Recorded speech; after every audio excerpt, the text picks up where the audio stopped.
These restaurant prices out there have gone completely insane. Check this out. This is the kids menu for Benihana. We got chicken and steak, steak and shrimp, 200 calories, $27.50. I may get fired for saying this, but I work at a nice restaurant and everything comes out of a bag. Fun fact, food in restaurants may soon become even worse as Sysco has just bought Restaurant Depot for $29 billion. So today we're going to be taking a look at how restaurants are doing in 2026. Because whether it's a sit-down place or a fast food chain, it really doesn't seem worth it for many people now. The price constantly goes up while the quality keeps going down. These restaurant prices out there have gone completely insane. Check this out. This is the kids menu for Benihana. We got chicken and steak, steak and shrimp, 200 calories, $27.50. You know, Benihana is not a cheap restaurant by any means, but the last time I went there, which was about 4 years ago for my 23rd birthday, I ordered the same thing I had always ordered, which was the Splash and Meadow, steak and shrimp, which at the time, adult portion was $27. Fast forward to today, 4 years later, official inflation over that time less than 20%, that same exact meal is now $53, and that doesn't include the chicken fried rice, which now is an additional $8 on top of that. So $60 for the same dish I used to get for $27. Where now you literally get 150 calories worth of steak and shrimp for $27.50. Good food, but I'm done. I have a family of 4. I got 2 little kids. I'm not ordering $30 kids menu items for. If you add my wife and I's entrees, and if we got drinks, you're talking $250 to go to Benihana. And look guys, the crazy part is we're there on a Saturday night and the place was like a ghost town. Unfortunately, I think places like this are literally pricing themselves out of business. It's just not worth it anymore. And we could go right over to the comment section. Went to a new Italian place that opened. It was $39 for a plate of pasta and it was a tiny bowl. Appetizers such as a side salad were $15 and $18 for 3 ribs. Ended up being $100 for 2 of us. Won't be returning. When we're talking about things like pasta and spaghetti specifically, I think it's crazy how much they charge, especially when you go over to the grocery store and see the same type of pasta for a couple dollars a pop. So I was just brutally reminded why I don't go out to eat anymore. I went and met someone for lunch, went to Outback Steakhouse. I literally ordered a salad with grilled chicken on it. A pretty good sized salad, but it's all lettuce and tomato and some bacon bits. I had literally 4 little strips of grilled chicken on there. I drank water. My bill with the tip was $25. What in the world's going on? And if we really wanted to, we could sit here all day with example after example like that. I really don't know how any of this is going to get better, especially when we see comments like this from you guys. After working in a couple of restaurants, it's rare that I actually eat at a restaurant now. If you know, you know. And that's a very good transition into the next clip. I may get fired for saying this, but I work at a nice restaurant and everything comes out of a bag. The lobster bisque, bag. The soup, bag. The sauces, a bag. The tuna, a bag. Everything comes in a bag. Welcome to corporate American restaurants. And that's only part of the problem I'm seeing. The other issue that I think is much more important are clips like this, showing an entire bowl of chicken ready to be made, just sitting on the floor in the kitchen, or under things in the kitchen collecting a whole bunch of dirt and debris. I mean, the clip says sesame chicken with extra seasoning, and in a previous video, we went over a clip that made it to the news, showing a restaurant worker throwing a whole bunch of frozen meat on the ground in the back, and now you really don't know what could be happening in these kitchens. We got another comment here. Sysco's a huge reason all restaurants are terrible and expensive. And unfortunately, it sounds like it's gonna get a whole lot worse. Fun fact, food in restaurants may soon become even worse as Sysco has just bought Restaurant Depot for $29 billion. As North America's largest restaurant supplier, Sysco has often been blamed for the gentrification of restaurant food, since every major restaurant is getting the same meats, vegetables, and spices from the same supplier, so everything tastes the same. But Sysco also offers restaurants services like menu optimization, where Sysco consultants help restaurants redesign their menu to cut costs, increase profits, and follow trends. Sysco's business is built on analytics, efficiency, and profits, which is why they just bought Restaurant Depot for $29 billion. Restaurant Depot is a traditional warehouse restaurant supplier where smaller restaurants or mom-and-pop shops can buy bulk bulk food and supplies directly from the warehouse. And while Restaurant Depot is incredibly profitable, what Sysco really gets from the deal is 166 warehouses and access to around 725,000 restaurants across the US who they had previously been unable to acquire as clients, which means more restaurants, and specifically smaller restaurants, will now become reliant on the Sysco supply chain. The really sneaky thing some restaurants are doing now is bringing a mobile electronic card reader instead of a printed receipt. They're digital here, huh? What was that? So they're digital here. Yeah, Restaurants like them because they're convenient and contactless. But another big reason restaurants love them is because customers can't see the itemized breakdown. So where's the... I got the receipt. Oh, thank you. Sorry. No worries. All you see is a total, you tap your card, and you walk away without ever knowing you got hit with an extra fee. So 75, CNF, 6. What's the CNF? CNF, so we're not a part of the student rewards, so it's a fee that they put on the bill because they charge. But here's the thing, that fee adds zero value to your meal. It's not a service charge that goes to the server.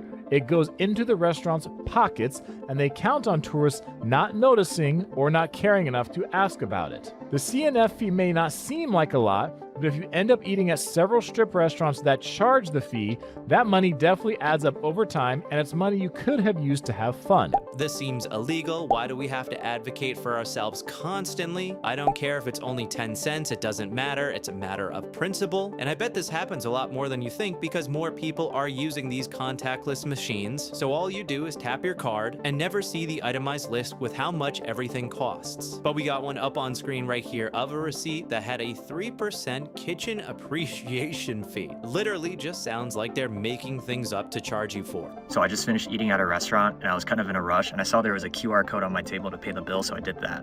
But then they sent me my receipt and I saw a charge for $1.99. It was a fee for using the QR code to pay, and I was like, what?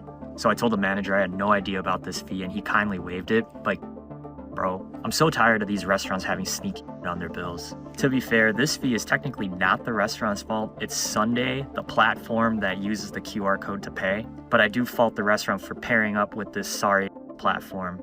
Always check your bills before you pay and try to waive any unnecessary fees. And yeah, if you ever see a QR code that says Sunday on it, do not use it. And I mean, there are just so many different examples. Another comment here, restaurants trying to get you to pay for their employees' healthcare is actually insane. There was just yet another fee tacked on, and the reasoning for it was so that the employees had healthcare. The customers have to pay for it now, not the owners. I remember watching an older video where somebody got charged an extra fee just because they ordered takeout. I mean, this kind of stuff just never stops. Why is it that it's become socially acceptable for the Chipotle workers to just be straight up douchebags to the customers? I say please, I say thank you, I ask them how their day is going, and they don't even give me a smile. Like, they give me half the servings I should be getting, and then they're charging me extra for like stuff that I shouldn't be getting. Like, I used to get a burrito with double chicken, and back in the day it was like 12 bucks. Why do I walk up to the counter and this dude tried to charge me $17.25 for a burrito? All I get is rice and chicken, bro. It cannot be $17. And why is it that I'm saying, oh, can I use card, please? He's like, he sighs, and then he has to restart the whole thing because he thought I was playing with a credit card, but I was using a gift card. If I'm working a job that is in customer service, I'm gonna be nice to the customers. I don't care how much they're paying me. And that could really be a video in and of itself. Customer service is basically awful wherever you go, and now you're getting charged almost $20 for rude service for your slop bowl. And we could just move right on over to another similar company, Cava. Cava would literally rather struggle than give customers discounts. Yes, you heard that right. Their strategy is the same as Starbucks. No discounts whatsoever, even though their growth is slowing. Cava's worries that if they give discounts now, customers might get used to it and start expecting it. So they'd rather just take the hit and keep their prices high. But to keep customers in, instead of giving discounts, their plan is something else. You guessed it, marketing. So instead of lowering prices, they're going to spend money to tell you that Cava's prices are already low. They want you to believe that they're the Walmart of slop bowls. Remember those old Walmart lines that Walmart didn't discount because the prices were already low? Cava is trying to say the same thing. They're trying to tell customers we're a really good value at $13 for lunch. So why would you ask for a discount when we're already so cheap? Cava, this seems like the wrong move, especially in this economy. Read the room. Instead of spending all this money to tell customers that you're already a good deal, Why not just use that money to give them a good deal? The word will spread on its own. Y'all check this out right here. This pickup truck. It sat in my backyard for a year and a half. Didn't use it, didn't need it. Yada yada. Driving it now. Cleaning it out. It's untelling how long it's been in there. Now, I don't eat at Chick-fil-A. One of the boys must have got it. That's a Chick-fil-A mac and cheese. It was in the back seat, in the back of the driver's seat.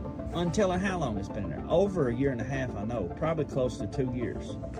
Heat, cold, everything. Not a spot of mold. Y'all eat that garbage.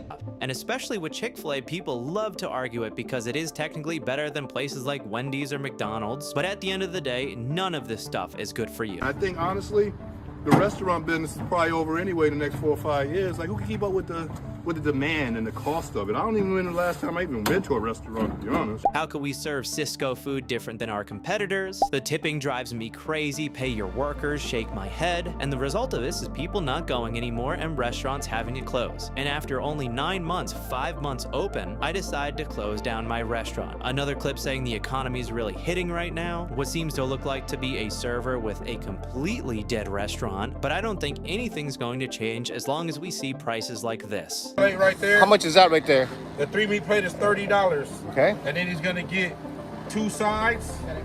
Then you got extra sides, but you'll get 2 sides. You'll get pickled onions.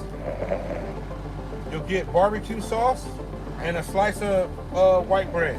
So that's how a $30 plate. $30 plate, guys. Baked beans. That looks like a $13 plate. The sides and condiment cups is crazy work. 30 bucks is insane. A shot of mac and cheese is crazy. $30 is diabolical. And that's basically the whole rest of the comment section. But we could one-up it with this next one. $105 for this platter of barbecue in Texas, a very hyped up popular place you'll see online, Cafe Barbecue. The only thing I will return for is that nice pomegranate glazed burnt ends that were very good. The other items such as the ribs and the briskets were good, but they were not extraordinary. I would not go back for them. This place is expensive, and the only thing that was good on the plate, only thing that was great on the plate was the burnt ends. You're missing $40 worth of food. The creator responds, that's what I'm saying. Where's the rest of the platter? Over $100 for what? Really don't understand the use of Wagyu brisket. Once it's smoked for 18 hours, I don't think you'd be able to tell the difference between regular brisket. Exactly. It's just another buzzword they could use to tack on even more money. So I think you guys get the point. That's all I got for you guys today. Let me know what you guys think in the comments down below. YouTube thinks you'll like this video popping up on screen right now, but hopefully you guys enjoyed this video. If you did, please leave a like, and I'll talk to you guys later.